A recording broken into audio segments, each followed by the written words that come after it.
अगर आपने अभी तक सभी पार्ट नहीं देखे हैं तो आपको मेरे YouTube चैनल पर सारे पार्ट मिल जाएंगे। पहले जाकर उन्हें जरूर देखिए, फिर इस पार्ट को आगे देखें ताकि आपको पूरी कहानी अच्छे से समझ आए। समय यात्रा करने के बाद नारुतो आखिरकार अबीटो का सामना करने वाला था, जिसके पास अब डुअल कमुई की शक्ति थी। उसी समय नारुतो अंततः इवागाकुरे के युद्ध क्षेत्र में पहुंचा। नारुतो को फिर से हस्तक्षेप करते देख अबीटो क्रोधित हो गया। साइड में खड़ा इटाची नारुतो के नाइन टेल्स मोड को देखकर पूरी तरह चौंक गया। तो ये है वह शक्ति जो नाइन टेल्स पर नियंत्रण पाने के बाद मिलती है। अचानक अबीटो नारुतो के पीछे प्रकट हुआ। उसने नारुतो के पूरी तरह असावधान सिर पर कमुई का प्रयोग किया। नारुतो तुरंत दूसरी जगह पर प्रकट हुआ। नाइन टेल्स मोड में वह आसानी से अबीटो की दुष्ट भावना को महसूस कर सकता था। अबीटो ने नारुतो को ठंडी निगाहों से देखा और कहा कि वह वाकई बहुत परेशान करने वाला व्यक्ति है। उसी क्षण नारुतो ने रेजिंग गन लेकर अबीटो पर हमला कर दिया। दोनों एक दूसरे के पास से गुजरे, लेकिन अबीटो से पार जाने के बाद नारुतो रुका नहीं, बल्कि वह आगे बढ़ता गया। जहां उचिहा इटाची खड़ा था, उसका असली लक्ष्य इटाची को पकड़ना था। जैसे ही अबीटो को कुछ गड़बड़ का एहसास हुआ, उसने तुरंत नारुतो पर कमुई का प्रयोग किया। लेकिन उसी समय नारुतो ने पहले ही स्मोक बॉम्ब फेंककर अबीटो की दृष्टि को धुंधला कर दिया। इटाची को मजबूरन नारुतो पर अमाटेरासु चलाना पड़ा, लेकिन नारुतो ने बस चाक्रा हैंड बनाकर अमाटेरासु की काली लपटों को रोक लिया। वह तेजी से आगे बढ़ा, इटाची को दूसरे चाक्रा हैंड से पकड़ लिया और उसे ब्लैक रॉड से अस्थायी रूप से बांध दिया। फिर उसने इटाची से माफी मांगी कि उसने इतना कठोर तरीका अपनाया और कहा कि वह बाद में सब कुछ विस्तार से समझाएगा। इटाची भीतर से गहराई से चौंक गया, क्योंकि नारुतो का व्यवहार पहले जैसा बिल्कुल नहीं था। यह देखकर अबीटो का चेहरा गंभीर हो गया। उसने महसूस किया कि नारुतो ऑक्यूलर जुत्सु से निपटने में बेहद कुशल है। सस्के के सफलता पूर्वक रिनिगन जगाने से पहले नारुतो से उलझना बुद्धिमानी नहीं होगी, इसलिए अबीटो ने फिलहाल पीछे हटने का निर्णय लिया। कुछ कठोर शब्द कहकर वह बाकी सदस्यों को लेकर इटाची को छोड़कर, जो अब नारुतो के नियंत्रण में था, इवागाकुरे से चला गया। इवागाकुरे के निंजा खुशी से झूम उठे। सभी नारुतो की समय पर मदद के लिए आभारी थे। थोड़ी जश्न के बाद नारुतो ने अनोकी से पूछा कि क्या वह उसे लाइट वेट और हेवी वेट बोल्डर जुत्सु सिखा सकता है। आमतौर पर जिद्दी अनोकी इस बार खुशी खुशी मान गया, क्योंकि उसे विश्वास था कि नारुतो एक महान नेता बनने की क्षमता रखता है और अब उसने इवागाकुरे को बचाया भी था। सबसे महत्वपूर्ण बात, नारुतो की वर्तमान शक्ति के साथ इवागाकुरे के पास इनकार करने का कोई कारण नहीं था। इवागाकुरे की गुप्त तकनीकों के स्क्रॉल प्राप्त करने के बाद नारुतो ने ईमानदारी से आभार व्यक्त किया और फिर इटाची को लेकर अमागाकुरे लौट गया। इसी समय अकात्सुकी बेस में कई दिनों से कोमा में पड़ा ससुके आखिरकार जाग उठा। उसका बायां आंख अब रिनेगन में विकसित हो चुका था। ऑक्यूलर शक्ति में इस विस्फोटक वृद्धि ने उसे फिर से आत्मविश्वास से भर दिया। पराजित अबीटो, डेदारा और अन्य सदस्यों के साथ बेस के प्रवेश द्वार पर लौट आया। कबूटो ने गंभीर चेहरे से अबीटो से पूछा कि उसका इटाची के साथ चाक्रा कनेक्शन क्यों टूट गया। डेदारा ने तुरंत मजाक उड़ाते हुए कहा कि इटाची की शक्ति अपर्याप्त थी और उसे नारुतो ने पकड़ लिया है। यह सुनते ही कबूटो का चेहरा एकदम पीला पड़ गया। उसी समय सस्के परछाइयों से बाहर आया, ठंडी आवाज में पूछते हुए कि क्या वे लोग इटाची की ही बात कर रहे थे। कबूतो जवाब देता। इससे पहले डेदारा ने दांत भींचते हुए पूछा कि सस्के यहाँ कैसे? क्या वह उसकी अंतिम कला से मारा नहीं गया था? सस्के ने व्यंग्य से कहा कि उस बच्चे जैसे निंजुत्सु को कला कहना मुश्किल है। अधिक से अधिक वह थोड़ी धूल उड़ा सकता था। यह सुनकर डेदारा ने अपने बैग में हाथ डाला विस्फोटक मिट्टी तैयार करने के लिए। सस्के ने यह देखकर बस रिनेगन से उसकी ओर देखा और डेदारा तुरंत जड़ हो गया। यह देखकर अबीटो हंसे बिना नहीं रह सका। उसने सोचा कि यह रिनेगन की शक्ति शायद अब नारुतो की शक्ति से भी आगे निकल गई है। हालांकि अभी केवल एक रिनेगन जागा था, लेकिन यह पहले ही टेल्ड बीस्ट्स को नियंत्रित करने के लिए पर्याप्त था। लेकिन इस समय सस्के को केवल नारुतो का ठिकाना जानने की परवाह थी। उसका रिनेगन पहले ही कार्रवाई के लिए बेचैन था। अबीटो ने उसे धैर्य रखने की सलाह दी। रिनेगन पर पूरी तरह महारत हासिल किए बिना नारुतो को हराना असंभव था। वह नारुतो जिसके पास टेल्ड बीस्ट और रिनेगन दोनों थे। यह सुनकर सस्के कुछ चिढ़ गया, लेकिन मन ही मन वह जानता था कि अबीटो की बात गलत नहीं थी। वह अबीटो के साथ अकात्सुकी बेस की गहराइयों में गया। अबीटो ने अपनी आंखें चौड़ी की और कामुई डिमेंशन से demonic statue of the outer path को मुक्त किया। थोड़ी भूमिका बताने के बाद उसने सस्के से कहा कि वह रिनेगन का इस्तेमाल करके demonic statue of the outer path के साथ समनिंग कॉन्ट्रैक्ट फिर से साइन करे। इस तरह नारुतो उस मूर्ति को समन नहीं कर पाएगा। इस समय तक मूर्ति पहले ही 7 टेल्ड बीस्ट्स को अवशोषित कर चुकी थी। इन टेल्ड बीस्ट्स का सही उपयोग कैसे करना है, यही नारुतो और एलाइड शिनोबी फोर्सेस को हराने की कुंजी थी। सस्के का कार्य था कि वह रिनेगन का उपयोग करके इन 7 टेल्ड बीस्ट्स को नियंत्रित करे। तब निंजा दुनिया में कोई भी सस्के का प्रतिद्वंद्वी नहीं रहेगा। अबीटो की बात सुनकर सस्के के भीतर अत्यधिक गर्व की भावना उठी। उसने तुरंत अपनी नई आंख के साथ प्रशिक्षण शुरू किया। अबीटो बेस की गहराइयों से बाहर निकलकर कबूटो के पास पहुंचा और उसे आदेश दिया कि वह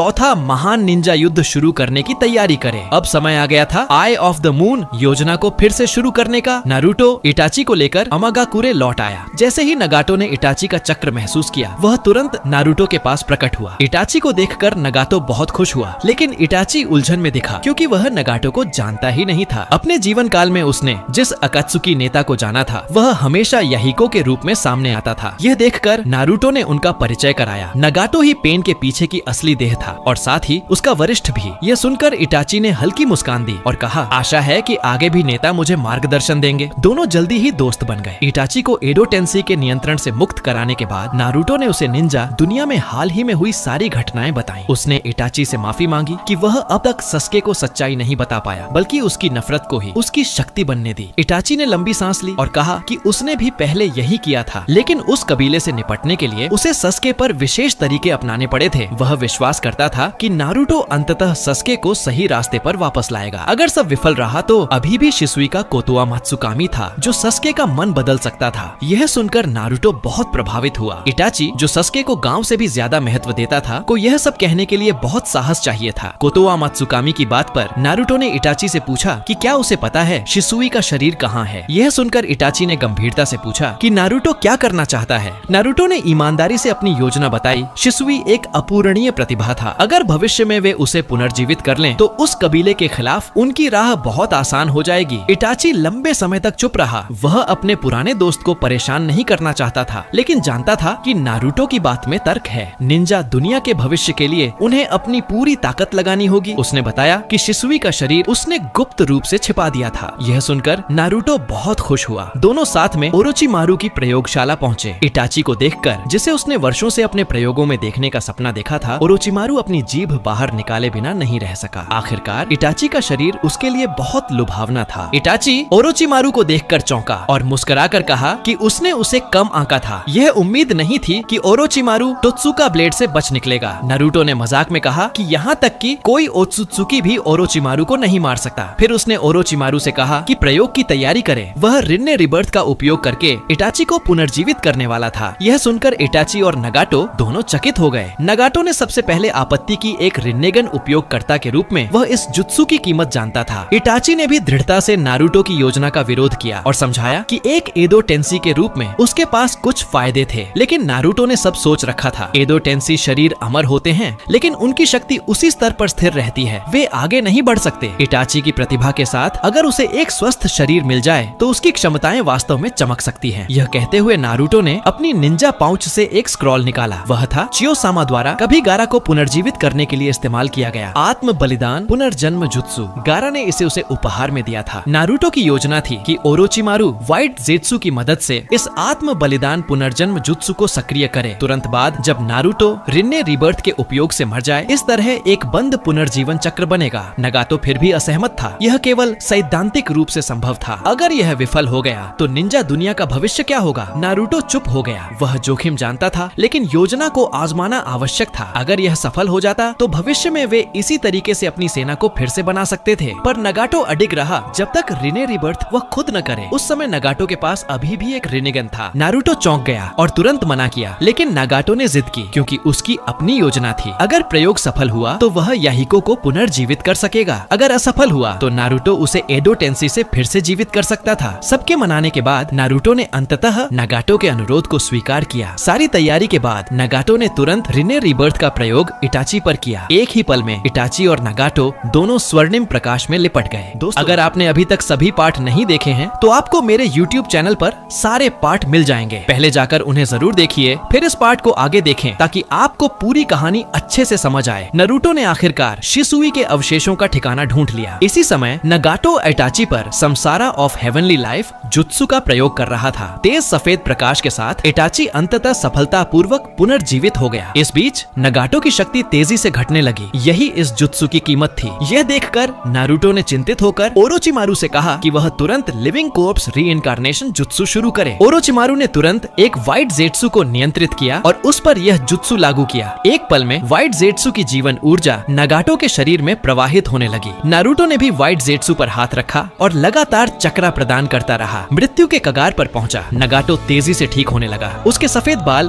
धीरे धीरे लाल हो गए। यह एक सफलता थी। यह देखकर देखकर नारुतो और ओरोचिमारू ने एक दूसरे की ओर देखा और मुस्कुराए। थकान की लहर ने तुरंत उनके शरीर और मन को जकड़ लिया। यह प्रक्रिया अपेक्षा से अधिक चक्रा और मानसिक ऊर्जा ले गई थी। लगता था कि इस विधि का उपयोग हल्के में नहीं किया जा सकता। आखिरकार यह जीवन और मृत्यु से जुड़ा मामला था। बगल में खड़ा आइटाची अत्यधिक उत्साहित था। वह हैरान था कि उसे एक दिन फिर से एक पूर्ण स्वस्थ शरीर मिलेगा। लेकिन अचानक उसके दोनों शेरिंगन गिरने लगे, क्योंकि मरने से पहले उसकी आंखें सस्के में प्रत्यारोपित की गई थीं। अब जब वह पुनर्जीवित हुआ तो वे आंखें स्वाभाविक रूप से वापस नहीं आ सकती थीं। नारुतो ने इटाची से कहा कि वह चिंता न करे, उसने पहले से तैयारी कर रखी थी। यह कहते हुए उसने पीछे से एक कंटेनर निकाला जिसमें 2 शेरिंगन थे। ये 2 आंखें इटाची की प्रेमिका इजुमी उचिहा की थीं। इटाची यह सुनकर स्तब्ध रह गया और पूछा कि नारुतो ने इन्हें कैसे प्राप्त किया। नारुतो मुस्कुराया और बताया कि ओबिटो को चीजें इकट्ठा करने की आदत थी। पिछले शिनोबी वर्ल्ड वॉर के बाद वह ओबिटो के ठिकाने पर गया था, यह देखने के लिए कि कोई व्हाइट ज़ेत्सु बचा है या नहीं। बेस के भीतर गहराई में जाते हुए उसने एक कमरा पाया जहां बहुत सी शेरिंगन भरी थीं। हर जोड़ी के नीचे एक लेबल था जिसमें मालिक का नाम लिखा था। नारुतो ने उन आंखों में से आवश्यक जोड़ी ले ली जब ओबिटो वहां मौजूद नहीं था। यह कहते हुए उसने एक और जोड़ी निकाली। ये थी इटाची के पिता फुगाकू उचिहा की आंखें। यह सुनकर इटाची बेहद भावुक हो गया। उसे विश्वास नहीं हुआ कि नारुतो ने उसके लिए इतनी दूरदर्शी तैयारी की थी। उसने ईमानदारी से नारुतो को धन्यवाद दिया कि उसने उसे सचमुच फिर से जीने का अवसर दिया। अब गांव की कोई बाधा नहीं थी। वह अब इजुमी की आंखों से दुनिया को नए सिरे से देखेगा। प्रत्यारोपण से पहले ओरोचिमारू ने नवीनतम शोध का उपयोग करके इजुमी की आंखों के जीन में संशोधन किया ताकि वे पूरी तरह इटाची के शरीर से संगत हो सके। इस तरह जब इटाची फिर से मंगेकियो जागृत करेगा और फुगाकू की शेरिंगन से उन्हें उत्तेजित करेगा तो उसके पास सीधे इटर्नल मंगेकियो शेरिंगन में विकसित होने की संभावना होगी। यह सुनकर सभी की ओरोचिमारू के कौशल के प्रति प्रशंसा और बढ़ गई। अब तक इटाची के पुनर्जीवन का कार्य पूर्णता पर पहुंच गया था। इसके बाद नारुतो ने अपनी इच्छा व्यक्त की कि वह शिसुई को भी पुनर्जीवित करेगा। यह सुनकर ओरोचिमारू ने अफसोस जताया कि बिना शिसुई के शरीर के ऐसा संभव नहीं है। लीफ के एक सुपर जीनियस के रूप में जब डैंजो को यह पता चला कि शिसुई चट्टान से कूद गया है तो उसने कई बार नीचे की ओर बड़ी संख्या में लोगों को तलाश के लिए भेजा, लेकिन उसकी सारी कोशिशें बेकार साबित हुईं। इटाची यह सुनकर हल्के से हंसा, क्योंकि शिसुई का शरीर तो उसने बहुत पहले ही छिपा दिया था। उसे पता था कि अगर कोतोआ मात्सुकामी दुश्मनों के हाथ लग गया तो परिणाम भयानक होंगे। इसलिए जिस दिन शिसुई ने चट्टान से छलांग लगाई, इटाची ने नीचे जाकर उसका शरीर पाया और गुप्त रूप से छिपा दिया।